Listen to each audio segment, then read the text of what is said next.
Так, вот хотел вам горн показать и как кую, потому что у меня что-то претензий в комментариях много, что типа я не кую ничего. Так, вот сейчас покажу еще это. Наковаленка, клещи мои, молотки, которыми якобы ничего отковать невозможно. Ну, вот как мне в комментариях писали. И типа в горнах. Значит, вот горн я один уже спалил себе полностью, короче. Потом вот этот горн, вот очень широкий, но мне его подарили. Там кто-то делал, но не под мои. То есть я пробовал на него тоже, вот сюда делал поддув. В эти щели дуло, получается, отсюда воздух, короче, дул. Но чем его недостаток, он очень широкий. Ширина мне такой не надо вот для клинков, потому что угля уходит просто немерено вообще, как проглот был такой.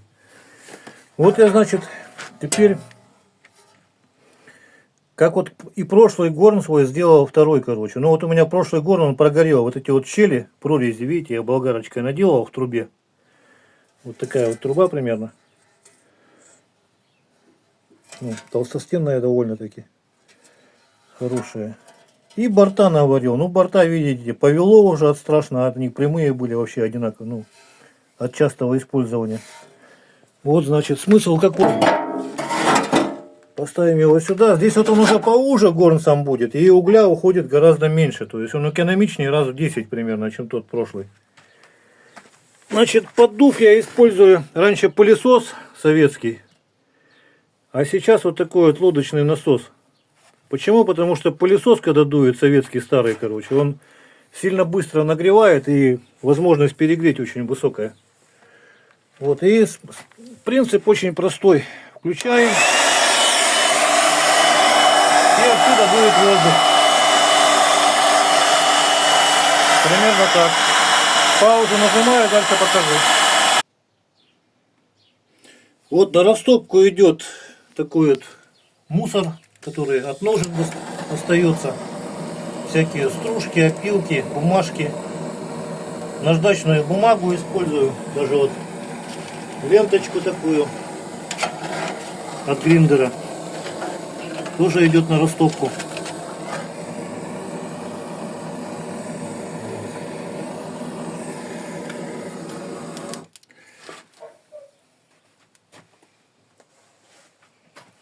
Так, хотя с той стороны, наверное, подожди немножко.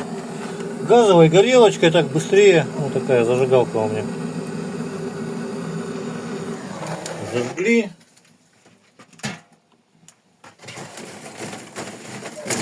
Теперь угля надо подкинуть. Древесный уголь использую. Потому что от каменного угля, например, серый металл насыщается. Это очень плохо для клинка. От древесного угля, наоборот, насыщается металл углеродом. Для клинка очень полезная штука. Вот. Насыпали угля немножко, как бы.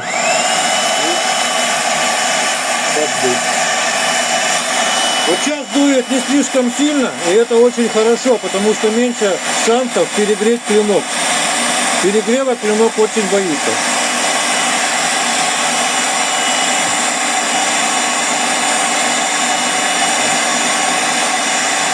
Сюда давай. Так, оператор что-то у меня тут немножко паузу не забыл выключить, по-моему. И не знаю, я что-то снимал, не снимал, короче, я не пойму, что снимал. В общем, я не знаю, показал или нет, короче, в этом, как огонь я разжигал. Ну, в общем, вот теперь огонь, получается, у меня уже уголь туда подброшен. Вот нажимаю и нагревается клинок. Паузу нажми. Вот, металл у нас сейчас 9 ХФ. Ну, примерно такой же, как и 9 ХС. Значит, нагревать его только до оранжевого цвета. До желтого цвета нагревать уже нельзя. Вот, начинаем ковать. Ковать надо быстро, не отходя от... Ой, железо, не отходя от карты. Как говорил наш еще любимый шеф. Молоток, значит, показываю. Держите за край и только направляете им, получается. Потому что если вкладывать силу, то очень быстро устанете. По холодному не бьем. Это и называется в узком температурном режиме. То есть не перегревая и в то же время по холодному тоже бить нельзя.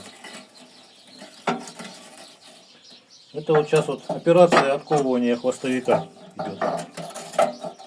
Хвостовики делают длинные, обратите внимание, они через всю рукоять практически проходят. Это очень хорошо на прочности клиночка складывается. Нажимай паузу, включай. Да, вот хотел еще, что это именно я кую, а то, ну, скажут, короче, я не знаю, недоверчивые комментаторы у нас какие-то почему-то. Вот, и пользуясь случаем, хотел хоку прочитать вам. Я тоже хоку иногда сочиняю. Когда моя верная волчица нежно смотрит на меня, тогда пускай весь мир подождет.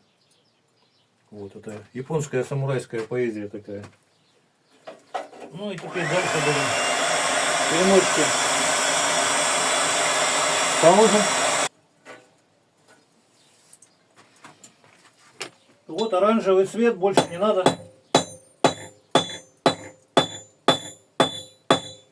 Как видите, этим молотком можно вполне ковать. Я не знаю, почему такое недоверие было.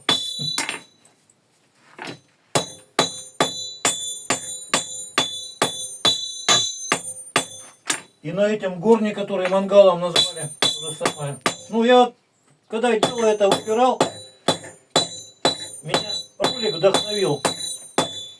Когда один хороший человек ковал ножи в лесу. То есть вместо наковальни брал с собой блин железный, который на пенек прямо устанавливал. Вместо поддува у него была такая вот насос лодочный ножной. Не электрический, а ножной прямо. И вот я и подумал, что вот хорошо бы вот делать так вот ножи, как раньше. Как бы минимум оборудования. При этом создавать качественный инструмент. Вот. В общем, ну, наверное, не буду больше утомлять ваше внимание. Всего самого доброго. До свидания.